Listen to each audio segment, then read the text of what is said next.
A responsive reading from the 20th chapter of the Gospel of John, from the first verse up to the 18th verse. We are using the NRSV English Translation Updated Edition.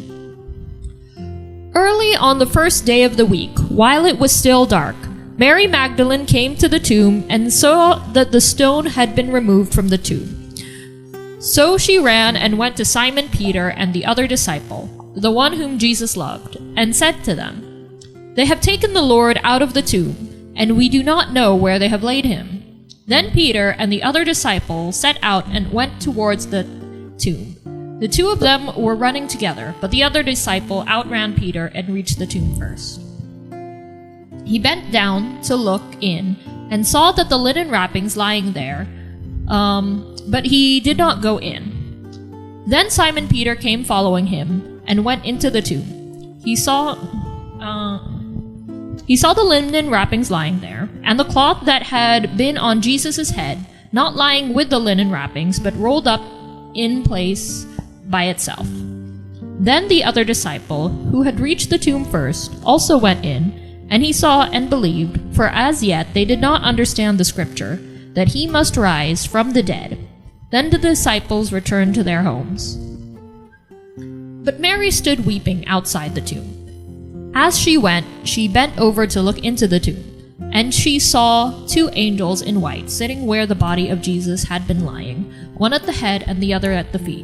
They said to her, "Woman, why are you weeping?"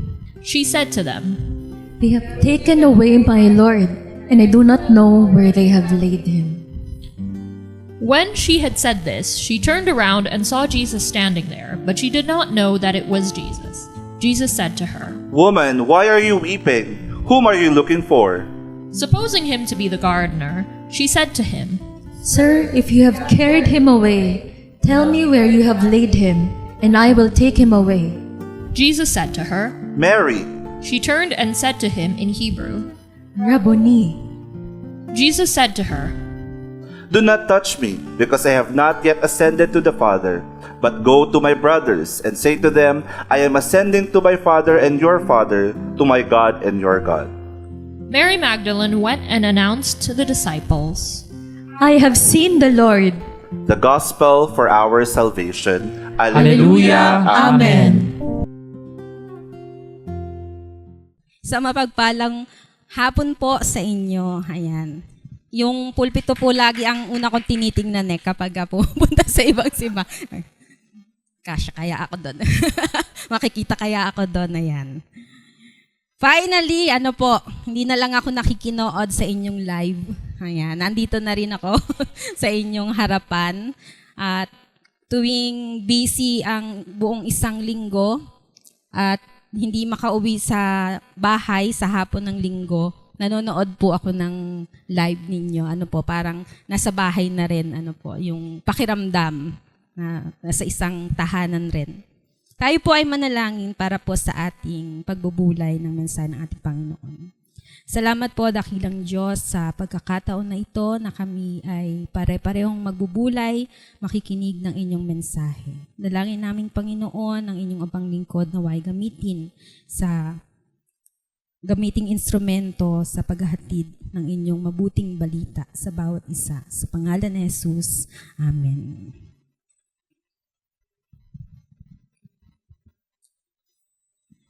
Si Maria ay muling bumalik at dala ang mabuting balita. Iniisip ko po sa tuwing magmemensahe, ano kaya ang community na aking dadalhan ng mensahe? Ano kaya ang mabuting balita para doon sa community na iyon? Dahil hindi po tayo pumipili kung ano yung ating dadalhin, kundi kung ano yung inyong pinaniniwalaan na yun ang mabuting balita para sa inyo. Huling pagkakataon lang sana ito ng pagbibigay ng maayos na libing. Si Maria Magdalena kasama ng ibang alagad ay pupunta lamang sana doon para magbigay ng maayos na libing kay Jesus. Last service, last ritual with Jesus. Pero ang kanilang kalungkutan, takot, ay pinalta ng pagkagulat, pananabik at kagalakan. Bakit nga ba itong si Maria Magdalena ay patungo sa libingan? Kasama ba siya sa mga alagad na malinaw na sinabihan ni Jesus na siya ay muling mabubuhay pagkalipas ng 3 araw? Sa ebanghelyo ni Mateo, ni Marcos at ni Lucas, malinaw na palaging o ilang beses binanggit ni Jesus na siya'y ang anak ng tao ay ipagkakanulo, papatayin, ngunit siya'y muling bubuhayin sa 3 araw. Meron naman sa aklat ng ebanghelyo ng Juan, hindi direct na sinasabi na ganon, na mamamatay, kundi mga pahiwatig. Gibain ninyo ang templong ito at sa loob ng 3 araw ay muli kong itatayo. Kaunting panahon na lamang at hindi na ninyo ako makikita. At pagkaraan ng kaunti pang panahon, ako'y inyong makikitang muli. Bagamat mayroong mga ganitong direktang pahayag, meron ring mga pahiwatig, hindi nila ito lubusang naunawaan at inasahan. Nang mangyari ang kamatayan, binalot silang lahat ng takot.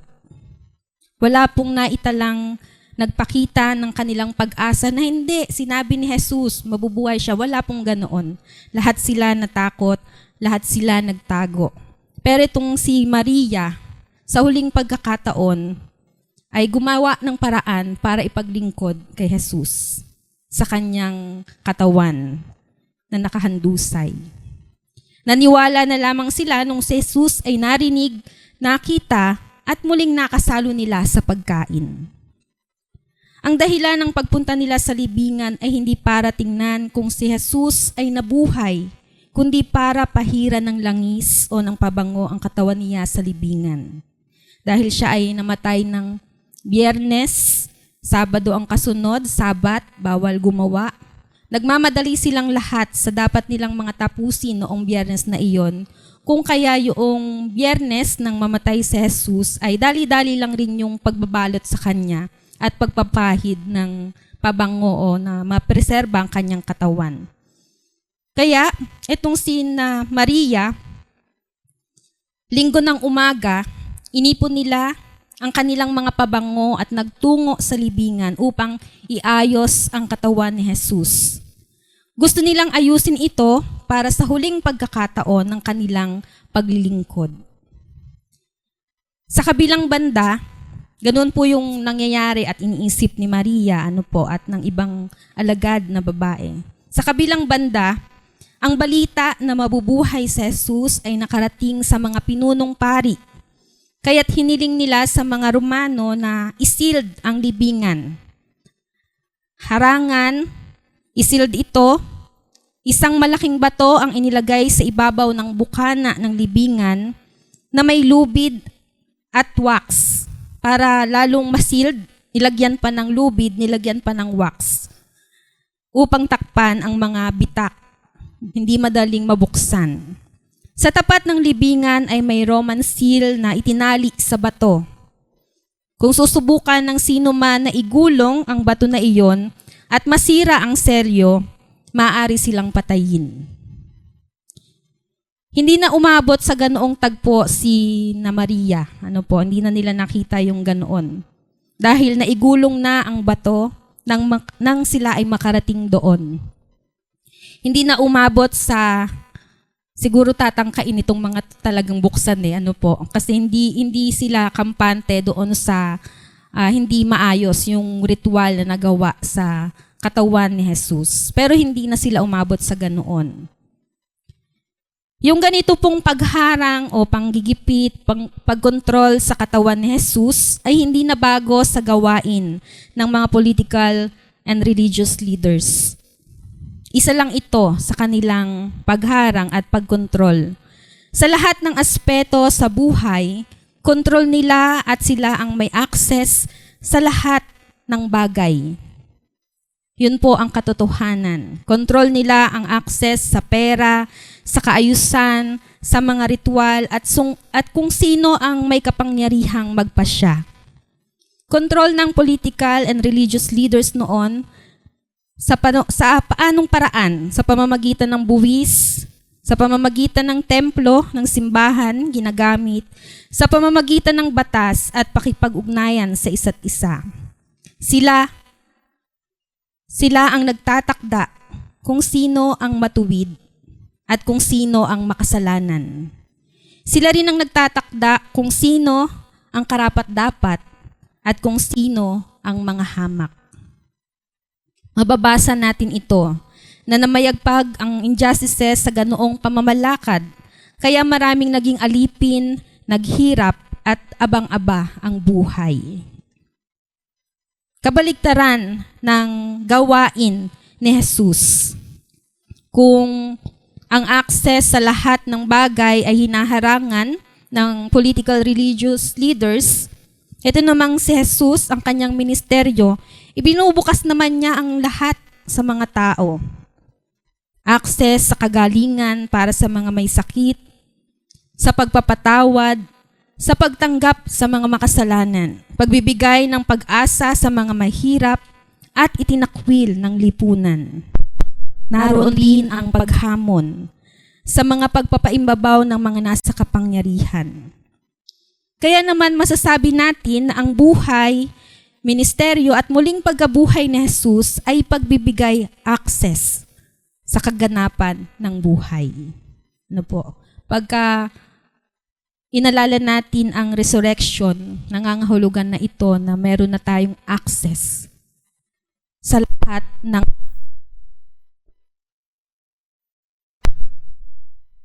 lahat ng kabutihan ng Diyos. Wala nang pwedeng humadlang. Noon po ay para matakot ang mga tao, laging panakot sa kanila ang kamatayan. Yun po yung pinakang kinatatakutan noon. Pero si Jesus muling nabuhay para wala nang hadlang para sa paggampan ng mga tao upang magkaroon ng buhay na ganap. Sa ating pong buhay, madaming gumugulong na bato. Hindi po yung batong pinagbabawal. Sa buhay ngayon, ang tila nagsasara ng pagkakataon upang maranasan o makamit natin ang biyaya ng Diyos. Marami po rin ba sa inyong mga bato? Yung batong yan. Marami po sa ating bato ngayon na inihaharang upang makamit natin ang biyaya ng Diyos. Siyempre po, pag pinag-usapan ang buong mundo, may tatlong bato dyan. Yung imperialism, feudalism, yan. Bureaucrata, capitalism.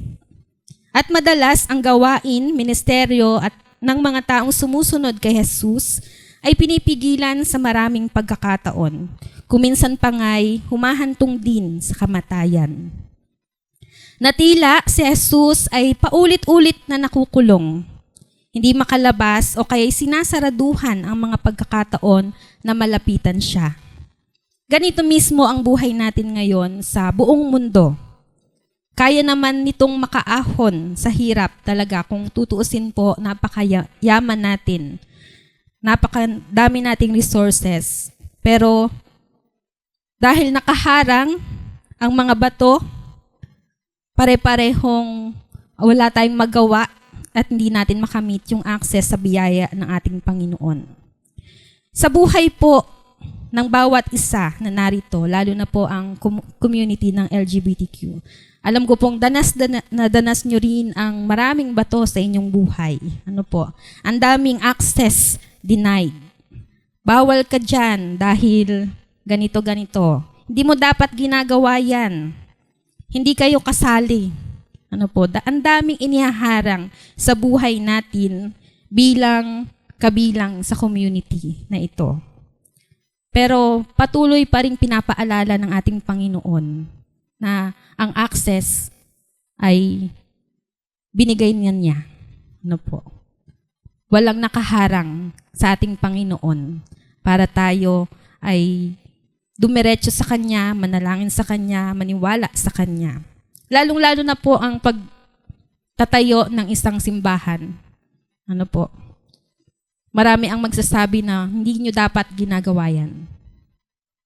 Pero narito, mararanasan sa komunidad na ito ang pag-ibig ng ating Panginoon. Sa susunod pong mga verses, makikita natin doon ang napumasok si Pedro sa libingan. Nakita niya ang mga telang lino na nakalatag doon. Ang telang nakatakip sa ulo ni Jesus ay hindi kasama ng iba pang mga tela. Ito ay nakatiklop at inilagay ng hiwalay. Para po sa mga Hudyo, mahalagang igalang ang katawan kahit patay na. Ang pagbabalot sa lino ay para maging maayos at disente ang bangkay at para ipakita ang paggalang. Practical rin na dahilan, wala silang embalsamo. Kaya ibinabalot, Kaya ang lino ay tumutulong sumipsip noong mga lumalabas na liquid sa katawan ng tao kapag ito ay namatay na.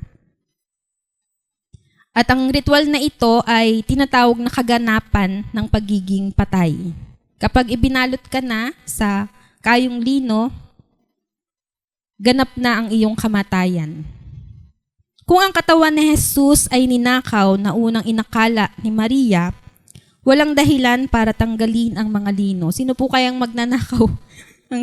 Tatanggalin muna yung nakabalot bago kunin yung katawan. Wala pong ganon. Lalo na yung katawan ni Jesus ay sugatang-sugatan, didikit yung tela. Hindi po talaga matatanggal.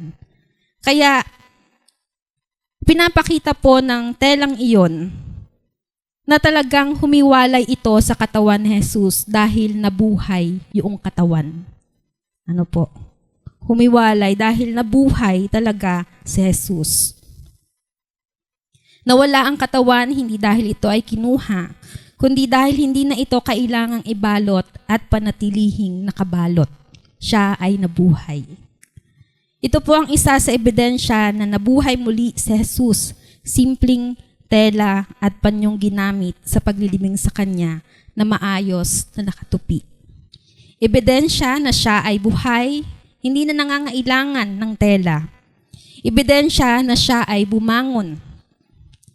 Sa atin pong buhay pananampalataya, dapat meron din tayong mga ebidensya na tayo po ay mananampalataya ng ating Panginoon at kasama niyang muling nabuhay. Dapat mayroon tayong mga visible evidences na tayo ay mananampalataya ng Diyos. Gumagaling tayo sa mga naging kahinaan natin bilang tao, bilang mananampalataya. Kailangan din natin kumawala sa mga telang ito. At hindi dapat manatiling nakabalot na lamang. Pag nanatili po tayong nakabalot, anong tawag po doon? Mami. Mami. At hindi makakagalaw ng ayos. Meron po kasi naman na ganoon. Parang naging komportable na ituring na patay. Naging Walking Dead. Naging komportable ka na, ito naman ang turing sa akin, di okay lang. Ayos na ako dito.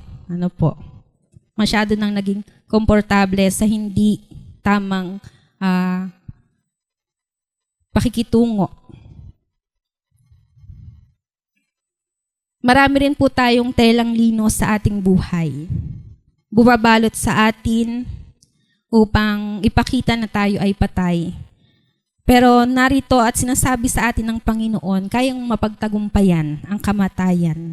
At gano'n rin tayo, nag-iiwan tayo dapat ng mga ebidensya na tayo ay kasama ng Diyos na muling nabuhay. Sa mga susunod po bersikulo, makikita naman doon ang dalawang anghel na nakaupo. Nakita ni Maria ang dalawang anghel na nakaputi, nakaupo kung saan nilagay ang bangkay ni Jesus, isa sa ulo at isa sa paa. Pansinin po natin ang kanilang pwesto. Mahilig po si Juan sa mga ganun mga symbolism, mga iuugnay mo pa doon sa hindi mo maunawaan kung di mo pa iuugnay doon sa mga batas at mga kasaysayan, po. Nakaupo sila at hindi nakatayo. Sila ay nakaposisyon sa magkabilang dulo sa lugar kung saan naihiga ang katawan ni Jesus. Kapag tiningnan po natin ang aklat ng Exodo, Kabanata 25, talataang 17 hanggang 27 o 22, sinasabi po doon, lalagyan mo ng 2 kerubing ginto ang 2 dulo nito, tig-isa sa magkabilang dulo. Ihinang ang mga kerubin upang ito ang luklukan ng awa ay maging iisang piraso. Gawin mong magkaharap ang 2 kerubin na parehong nakatungo at nakabuka ang mga pakpak na kinalalagyan ng 2 tapyas na bato ng kautosang ibibigay ko sa inyo. Doon tayo magtatagpo sa luklukan ng awa sa pagitan ng 2 kerubin. Doon ko ibibigay sa iyo ang kautusan ko sa mga Israelita. Ito po ay noong ginagawa ang kaban ng tipan, kung saan nagaganap ang pagbabayad sala, pinakita sa tagpong iyon ng muling pagkabuhay ni Jesus. Ang mga anghel ay hindi na nagbabantay kung maghahandog ang tao ng dugo, no po. Dahil naganap na ang pinakamainam na handog, ang buhay ni Kristo. Nakaupo na lamang sila dahil hindi na nila kailangang bantayan ang mga tao. Dahil mayroon ng direktang nag-uugnay sa Diyos at tao. Ang walang laman na libingan ay nagpahayag kung saan ang pagpapatawad ay naisakatuparan na. Bukas na ang mesa para sa lahat, hindi lang sa mga may kakayanang maghandog. Kaya po ganoon ay komportable na yung mga anghel, wala na silang binabantayan. Dahil ang bawat isa sa atin ay pwede nang maghandog sa Panginoon, manalangin at dumiretso sa Kanya. Hindi na sila nagbabantay. Maraming tao ngayon ang nagtatanong, paano tayo niligtas ng kamatayan ni Jesus sa krus at siya ang naging handog? Tinitingnan lang po kasi kadalasan ay yung mismong kamatayan.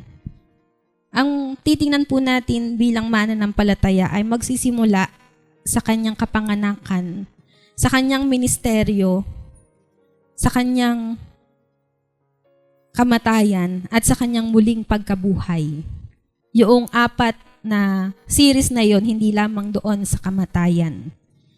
Doon pinapakita hindi lamang yung kamatayan, kundi ang mga ginawa ni Jesus bago ang kanyang kamatayan at ang mga ginawa ni Jesus sa pamamagitan ng kanyang mga alagad matapos ang kanyang pagkabuhay. Ito ang uri ng buhay na nagdadala ng kaligtasan mula sa kasalanan at kamatayan. Kaya naman dahil sa kaganapan ng muling pagkabuhay, ang kamatayan ni Jesus sa krus ay hindi na maituturing na pagkatalo, kundi isang tagumpay ng kabutihan laban sa kasamaan, ng buhay laban sa mga puwersa ng kamatayan. At sa ganitong diwa ng kamatayan ni Jesus sa krus ay isang mapagpalayang kaganapan, isang nakapagliligtas na biyaya para sa ating lahat. Mga kapatid, ang pagkabuhay muli ay hindi isang bagay na mangyayari lamang pagkatapos nating mamatay. Bagkus ito ay isang bagay na maaari nating maranasan araw-araw, tuwing kaisa tayo sa pag-alis ng mga humaharang upang maging bukas ang kaganapan ng buhay. Sa tuwing tayo'y tumutulong alisin ang gumagapos sa mga katawan at pumipigil dito upang makagalaw. Ibig sabihin po ang pagmiministeryo natin. Sa tuwing humahayo tayong upang ipangaral ang mabuting balita, kasama tayo sa muling pagkabuhay. At ang pinakamagandang patunay na pagkabuhay na mag-uli ay hindi po yung puntod o yung pinaglibingan sa kanya na wala ng laman. Hindi rin ang krus, kundi, tingnan niyo po yung inyong katabi. Yan. Kundi ang bawat buhay natin. Ang pinaka magandang patunay ng pagkabuhay na mag-uli ay ang bawat isa sa atin, ang ating buhay mismo. At kung meron pong magtatanong na patunayan ng katotohanan ng pagkabuhay na mag-uli, hindi po natin lamang ituturo ang krus o ang libingan na walang laman, kundi kung paano tayo mamuhay. Kung ano ang ginagawa natin para iparanas ang kabutihan ng Diyos. Yun po ang patunay na nabuhay muli ang Panginoong Hesukristo. Muli, si Kristo ay buhay. Siya ay muling nabuhay. At ang buhay natin ang magiging patunay. Sa pangalan ng Diyos Ama, Anak at Espiritu Santo. Amen.